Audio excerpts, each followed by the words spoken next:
Another heart-pounding video from America's crime crisis.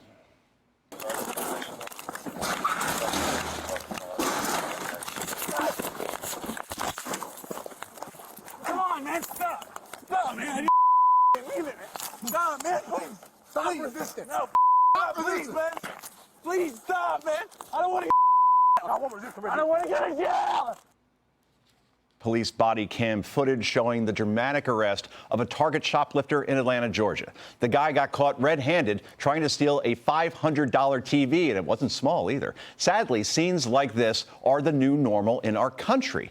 A recent New York Times op-ed, quote, "What we lose to shoplifting," is pointing out the awful toll theft takes on average workers who have to deal with this stuff on a daily basis. Quote, "Most people who work in stores expect to fold shirts, restock shelves, handle customer requests, not confront brazen and sometimes hostile shoplifters or organized theft rings. Working in an environment in which shoplifting is prevalent is stressful and can be traumatizing, you think? But it's not all sympathy from the media. Another outlet is trying to shame stores who lock up their merchandise. Check out this insanity from the LA Times titled, quote, "Grocery stores used to be my happy place. Then they started locking up the detergent." Quote, "Businesses in supplying social contact need our support, but they also bear social responsibility. Those that make their customers pay a psychological cost every time we purchase a gallon of milk.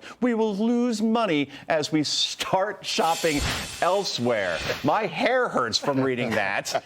This is brazen. David, what happened in Atlanta? Let's stop there first before we go to First insanity. of all, yes. Are you sure that first story was in the New York Times? Because they're usually blaming the business and everybody else in a bad upbringing. That was refreshing from the old great lady. Yeah. No question. Your happy place, a grocery store? Anyway. Yeah, I know. My happy place is maybe the gun range.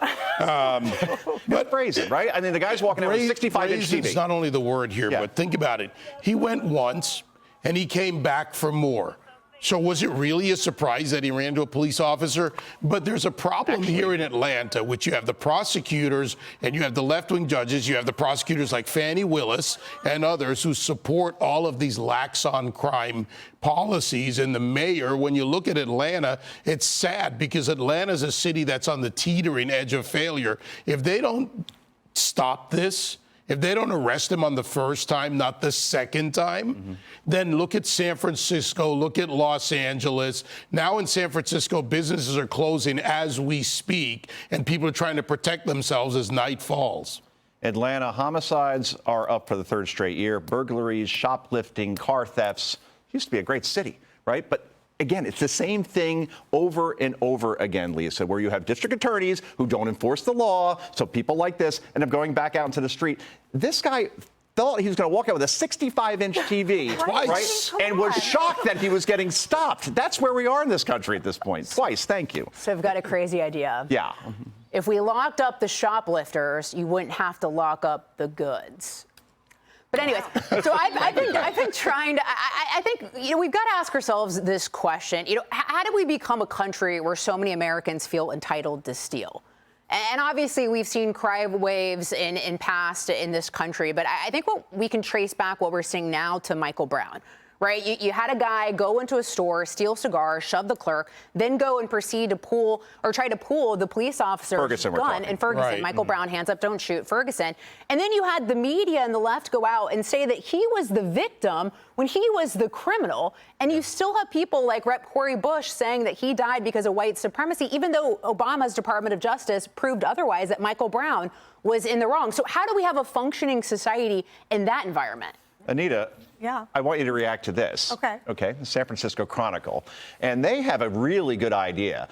They say crime is so bad near the San Francisco Federal Building, employees are told to work from home. Oh, wow. So instead, we're throwing the white flag of surrender. All right, you know what, guys? We can't solve this. Just work from home. How about the person who works at Walgreens and they have to work there to survive? Can they work from home while they're seeing shoplifters go left and right and then they have to confront them once in a while if need be? Well, they can't work at Walgreens anymore because they're closing because of all the crime. They can't stay open, right? Can I go back to this Atlanta situation for a moment? Because it's just so bizarre that this guy was walking out with a television, right? It's not his fault. because he's watching all these other people on the news get away with these crimes. There's no law enforcement, and he thinks, well, it must be okay. I can walk out with a huge television set. It's not just, you know, stuff it in your pocket, stuff it down your shirt. I'm walking out with a television because it's acceptable now. Yeah. Yeah. And real quick, to the LA Times opinion there. Okay, sorry.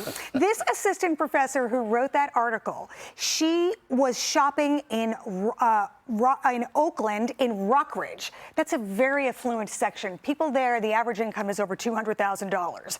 And, you know, she's complaining about things being locked up. I thought that was quite interesting. Wow. She needs to get out more. Yeah. I mean, if grocery shopping is her happy place, like, you need hobbies, lady. Go find something more fun to do. Get a Hang life. out with Lisa. Yeah, well, no, I don't want to. No, I'll hang out with you, Anita. Get a Right? I'm not real hanging out job. with that lady. Indeed. That's Anyway. what I She tell them. sounds miserable. Great discussion, We'll everybody. go someplace that's not the grocery store. Sounds good. Hey, Sean Hannity here. Hey, click here to subscribe to Fox News YouTube page and catch our hottest interviews and most compelling analysis. You will not get it anywhere else.